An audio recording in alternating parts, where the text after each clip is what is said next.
BJP ধর্ম নিয়ে রাজনীতি করে, আর বাংলায় মিডিয়া আছে বলেই বিজেপি আছে। মিডিয়াকে সরিয়ে দিলে বিজেপির বিও থাকবে না, সাইনবোর্ডও থাকবে না। তৃণমূলের সঙ্গে তাই বিজেপির তুলনা করে কোনো লাভ নেই। তৃণমূলের লক্ষ লক্ষ কর্মী রয়েছে। যে দলটা রাজ্য সভাপতি নির্বাচিত হওয়ার 6 মাসের মধ্যেও রাজ্য কমিটি তৈরি করতে পারে না, তার পূর্বতন সভাপতির মুখে বড় বড় কথা মানায় না। রাজ্যে এসআইআর এর আবহে এই মন্তব্যই করেছেন এক তৃণমূল নেতা। তিনি বলছেন, হুমায়ুন কবির বলেছেন মুসলমানদের এক হওয়ার কথা, ধর্ম নিয়ে রাজনীতি। শুভেন্দু অধিকারী বলেছেন হিন্দুদের এক হওয়ার কথা, ধর্ম নিয়ে রাজনীতি। পশ্চিমবঙ্গে সবাই মিলে থাকার যে ঐতিহ্য, সেটাকে ভেঙে চুরমার করে দিচ্ছে এই দুজন। সুতরাং একই মুদ্রার এদিকে শুভেন্দুর মুখ আর ওদিকে হুমায়ুন কবিরের মুখ। এই দুই আততাই শুধু হিন্দু মুসলমানের ঝগড়া বাঁধানোর চেষ্টা করছে।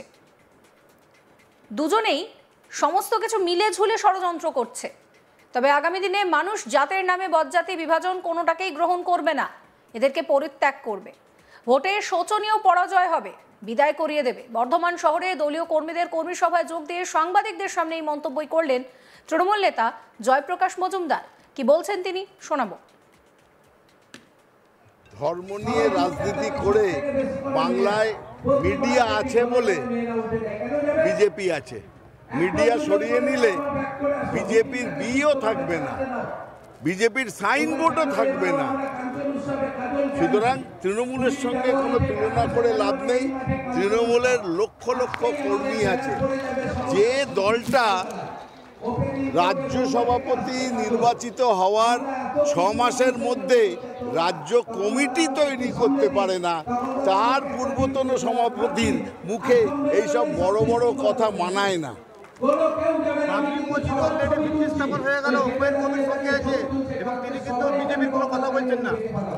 কে বলছেন?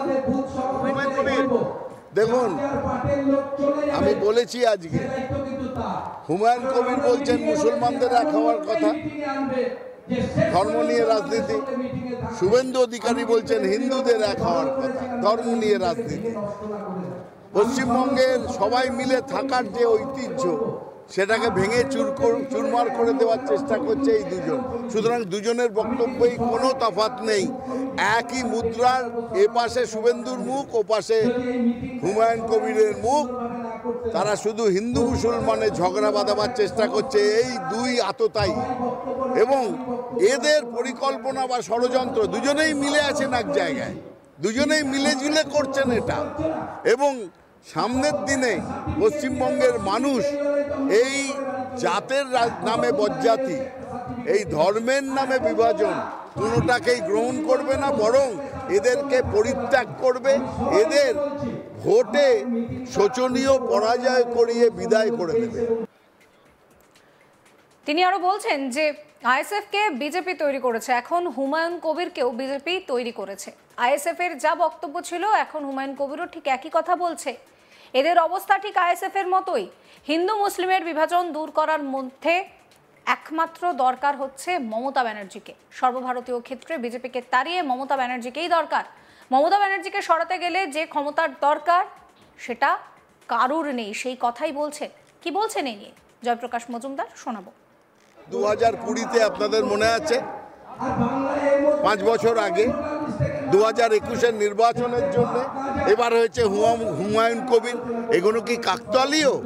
তখন আইএসএফ হয়েছিল, বিজেপি তৈরি করিয়েছিল, এবার হুমায়ুন কবিরকে বিজেপি তৈরি করিয়েছে। আইএসএফ যে কথা বলেছিল, নতুন দল করছি, 100টা আসনে ক্যান্ডিডেট দেব, প্রধান বিরোধী দল হব আমরা, দেখে নেবেন।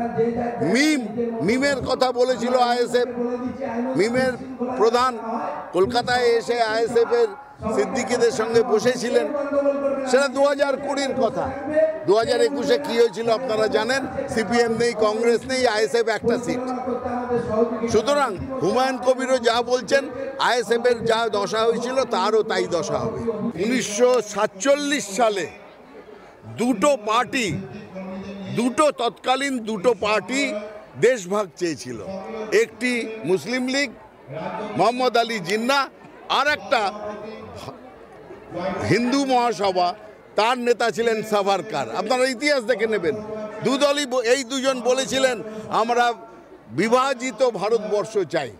একজন বলছে হিন্দুদের ভারতবর্ষ, আর একজন বললেন মুসলমানদের পাকিস্তান।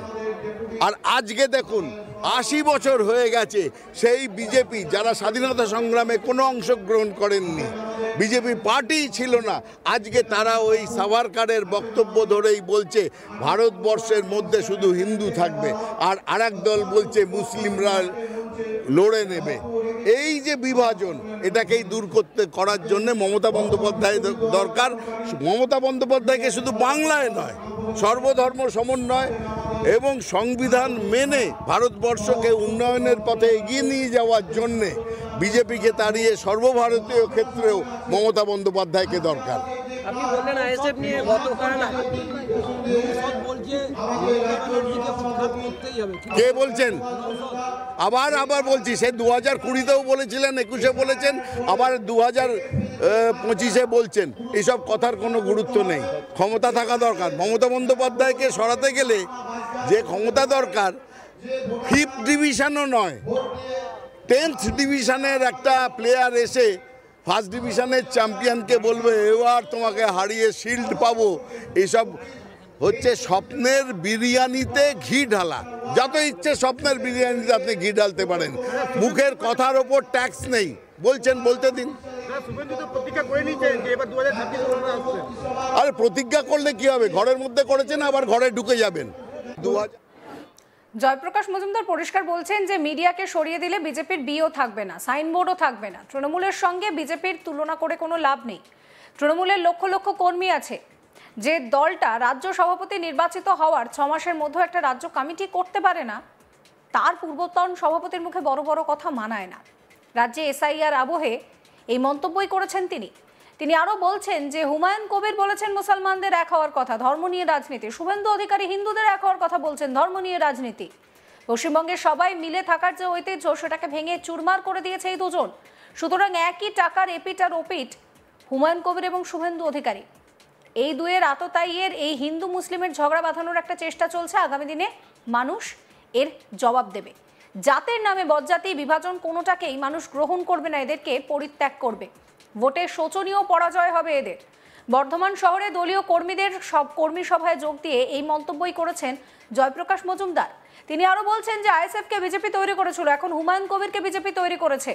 আইএসএফের যা বক্তব্য ছিল, এখন হুমায়ুন কবিরেরও ঠিক একই বক্তব্য। এদের অবস্থা ঠিক আইএসএফের মতোই। হিন্দু মুসলমানের বিভাজন দূর করার জন্য মমতা ব্যানার্জিকেই দরকার। সর্বভারতীয় ক্ষেত্রে বিজেপিকে তাড়ানোর ক্ষমতা যদি কারুর থাকে, তাহলে তা মমতা ব্যানার্জির রয়েছে। মমতা ব্যানার্জিকে সরাতে গেলে যে ক্ষমতার দরকার, 5th ডিভিশন নয়, 10th ডিভিশনের একটা প্লেয়ার এসে 1st ডিভিশনের চ্যাম্পিয়নকে বলবে এবার তোমাকে হারিয়ে শিল্ড পাবো, এইসব হচ্ছে স্বপ্নের বিরিয়ানিতে ঘি ঢালা। এই ভিডিও সম্পর্কে আপনাদের মতামত জানাবেন। সমস্ত খবরের আপডেটের জন্য চ্যানেলটিকে সাবস্ক্রাইব করতে ভুলবেন না।